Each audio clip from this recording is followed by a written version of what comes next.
Apa yang kita tonton dalam film-film Hollywood tentang kehidupan di penjara sebenarnya bukan fiction, tapi memang begitulah adanya, yang brutal dan mengerikan sampai Anda tak mampu membayangkannya terjadi di penjara-penjara ini.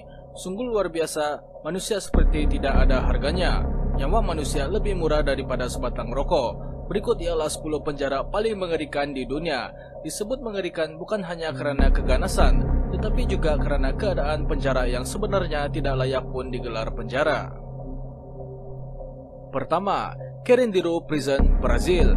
Penjara ini pernah menggemparkan Brazil malah seluruh dunia ketika pasca rusuhan besar-besaran di penjara tersebut pada tahun 1992. Terjadi pembunuhan beramai-ramai yang melibatkan polis tempatan dan menyebabkan 102 orang mangsa terkorban, dan ada juga yang menyebut 111 orang banduan terbunuh. Tragedi Carandiru bermula selepas meletusnya perang antara geng di penjara tersebut yang merebak hingga melibatkan ramai banduan. Polis kemudian masuk untuk meleraikan pergaduhan. Sebenarnya ketika itu ramai di kalangan banduan telah menyerah dengan melemparkan senjata mereka. Mereka meminta dan perlindungan daripada polis, namun polis telah menembak mereka. Perlakuan ganas daripada pihak polis telah mencetuskan protes di mana-mana, termasuklah Amnesty Antarabangsa yang mengarahkan penjara tersebut ditutup pada tahun 2002. Amnesty Antarabangsa melaporkan telah terjadi pelanggaran hak-hak asasi manusia di sana yang tidak boleh diterima akal. Bukan itu sahaja, kemudahan penjara juga terlalu buruk sehingga menyebarkan wabak penyakit. Pada masa itu, Ketua Polis Metropolitan Sao Paulo adalah Ubiratan Guimarães. Dia dianggap orang yang bertanggung jawab menyebabkan meletusnya tragedi ini. Kes yang menimbulkan kemarahan dunia ini membawa Guimarães ke hospital karena tekanan. Dia sempat diadili dengan tuduhan pembunuhan terhadap 102 orang.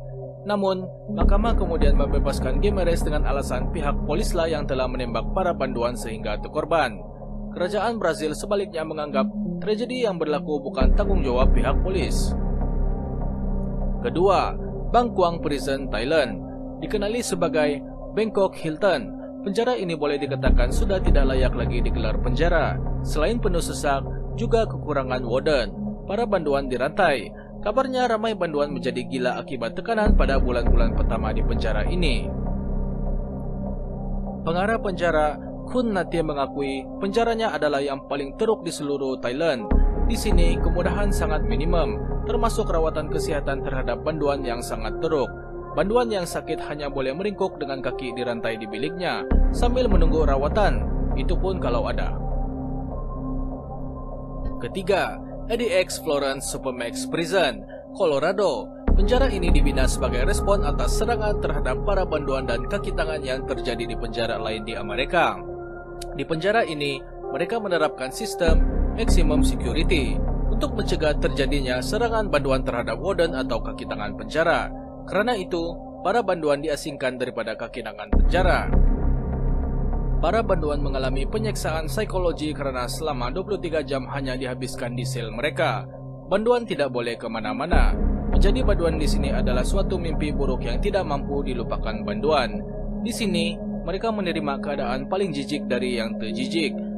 Karena mereka yang masuk ke sini adalah penjenayah kelas 1 termasuk yang telah berkali-kali masuk penjara.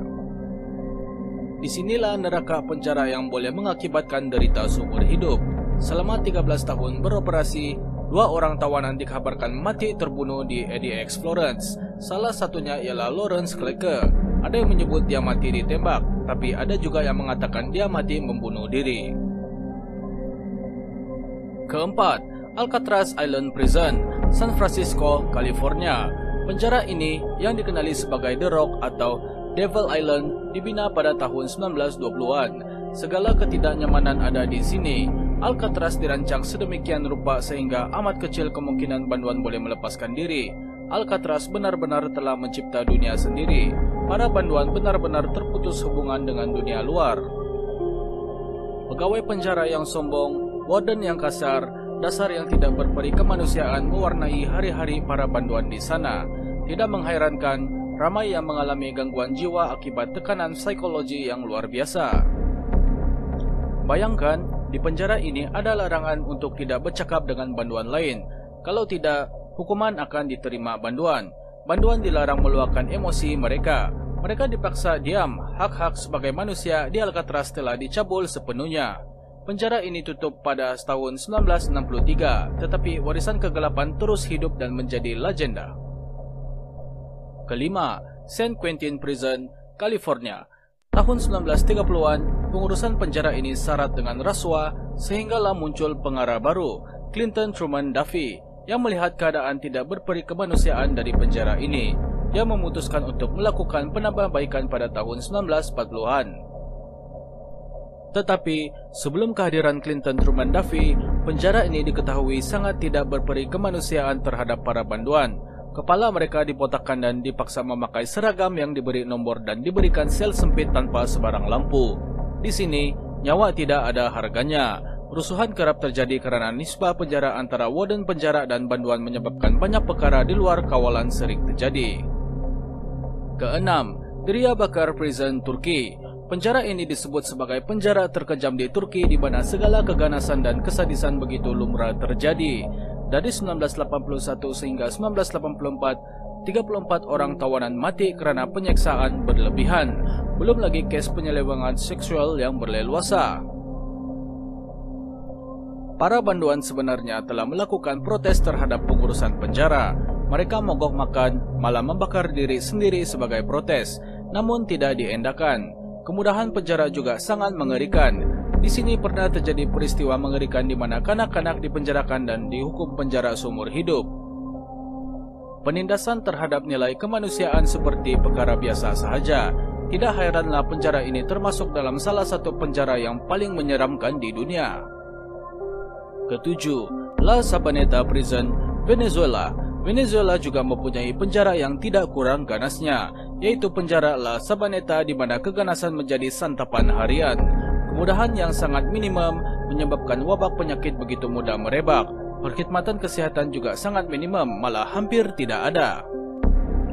Makanan juga kurang dengan menu tidak menyihatkan. Keadaan banduan di penjara La Sabaneta sangat menjijikkan. Tidak heranlah wabak kolera telah mengorbankan 700 banduan. Di penjara ini juga pernah menyaksikan tragedi pembantaian yang telah mengorbankan ratusan banduan pada tahun 1994. Kematian juga berleluasa di La Sabaneta. Salah sedikit, nyawa boleh melayang. Para kaki tangan penjara sangat malas menguruskan banduan, sehingga para banduan secara berleluasa boleh melakukan apa sahaja. Mereka berkelahi malah membunuh sesama sendiri. Para warden hanya menutup mata atas kejadian-kejadian ini. Ke-8, La Santé Prison, Paris, Prancis. Seperti penjara maut yang lain, di sini pun nyawa manusia tidak berharga. Perlakuan ganas berleluasa. Sikap tidak peduli pengurusan penjara membuatkan kehidupan banduan benar-benar tidak berharga. Ramai banduan menjadi gila. Sel-sel penjara yang penuh dengan kutu dan tikus membuatkan banduan sangat tertekan. Sungguh ironis dengan petik kata La Santé yang bererti health, kesihatan dalam bahasa Inggris, kerana pada hakikatnya hidup di sana sungguh tidak sihat. Perhambaan antara warden terhadap banduan, banduan sesama banduan adalah perkara yang biasa. Kes perkosaan antara sesama banduan juga sangat tinggi dan terjadi setiap hari. Tidak heranlah ramai banduan yang tidak tahan akhirnya membunuh diri atau menjadi gila. Sepanjang tahun 2002, dilaporkan 122 kejadian bunuh diri, disusuli 73 banduan lagi pada pertengahan 2003. Kecenderungan bunuh diri ini kemungkinan terhadap tekanan hidup yang mengerikan di sana, penjara yang terlalu padat, kemudahan minimum serta pelbagai kekerasan yang terjadi di sana dikatakan sebagai pencetus tindakan bunuh diri. 9. Rikers Island Prison, New York.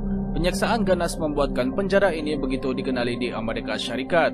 Pada tahun 2007, tawanan Charles Affleck mengalami penyiksaan yang berlebihan dari warden penjara sehingga perlu menjalani pembedahan otak. Seramai 6 banduan membunuh diri di sel kerana tidak tahan dengan suasana penjara yang terlalu menekan pada 2003. Ke-10, Tadmor Prison, Syria. Kematian di penjara ini seperti tidak terhitung banyaknya. Kekerasan di Tadmor begitu mengerikan dan benar-benar tidak mengenal ampun. Seorang bekas banduan Tadmor menggambarkan penjara ini sebagai kerajaan maut dan kegilaan mengerikan Tadmor kerana mempunyai warden yang haus darah dan tawanan politik. Pada tahun 1980, sesudah pencubaan pembunuhan terhadap Presiden di Damsyik, Banduan terpaksa membayar mahal. Pasukan keselamatan menyerang penjara. Mereka menggunakan helikopter dan mendarat di Tadmor. Askar-askar ini telah membantai 500 orang tawanan di sel mereka. Para banduan mati, tidak dapat menyelamatkan diri karena para warden merantai kaki mereka di sel. Ke-11, Guantanamo Prison, Cuba. Penjara Guantanamo adalah kompleks penjara tentara di bawah Joint Task Force Guantanamo, JTF-GTMO, dan merupakan sebahagian daripada pangkalan Angkatan Laut Amerika Syarikat di Teluk Guantanamo yang luasnya 117 km persegi. Kem tahanan paling mengerikan itu dikendalikan pihak Amerika sejak Januari 2002. Lokasinya berada tepat di kepulauan yang bersatu dengan Cuba. Kawasan kem tahanan Guantanamo terdiri daripada 3 kem, yaitu Kem Delta, Kem Iguana, dan Kem X-Ray yang sudah terlebih dahulu ditutup, yang merupakan kediaman tentara Amerika Syarikat. Jumlah seluruh tahanan yang ada di dalam Kem X-Ray dianggarkan seramai 660 orang. Mereka berasal dari 44 negara. Semua berkaitan dengan tuduhan sebagai sebahagian daripada keganasan antara bangsa. Sebahagian besar adalah pejuang Al-Qaeda dan Taliban yang ditangkap di Afghanistan. Dan para pengganas yang dicaki Amerika melakukan serangan terhadap bangunan WTC pada 11 September 2001. Ramai banduan yang dipenjarakan tanpa sebarang proses mahkamah. Tidak dibuktikan sebarang penglibatan mereka dengan tindakan keganasan harus meningkuk di dalam sel-sel gelap Guantanamo untuk mengalami penyiksaan yang sangat tidak berperi kemanusiaan. Jika Amerika sudah menunjukkan bahwa seseorang adalah pengganas, maka dialah pengganas dan hampir seluruh dunia merestuinya. Laporan Time pernah menyebutkan tahanan di Guantanamo diperlakukan sesuka hati. Setiap tahanan baru akan diberikan seluar pendek, seluar panjang, semua berwarna oranye, alas kaki untuk mandi, tuala, ubat gigi, shampoo, sejadah, topi haji warna putih, sebuah Al-Quran dan alas tidur tanpa bantal. Tahanan hanya dibenarkan mandi sebanyak 2 kali dalam seminggu. Itu pun hanya 20 hingga 30 menit. Begitulah tidak berperi kemanusiaannya perlakuan di penjara ini. Sudah berlaku lebih dari 28 kali usaha untuk membunuh diri, namun tidak ada satupun yang berjaya. Tetapi seorang di antaranya kini masih koma dengan otak yang rosak.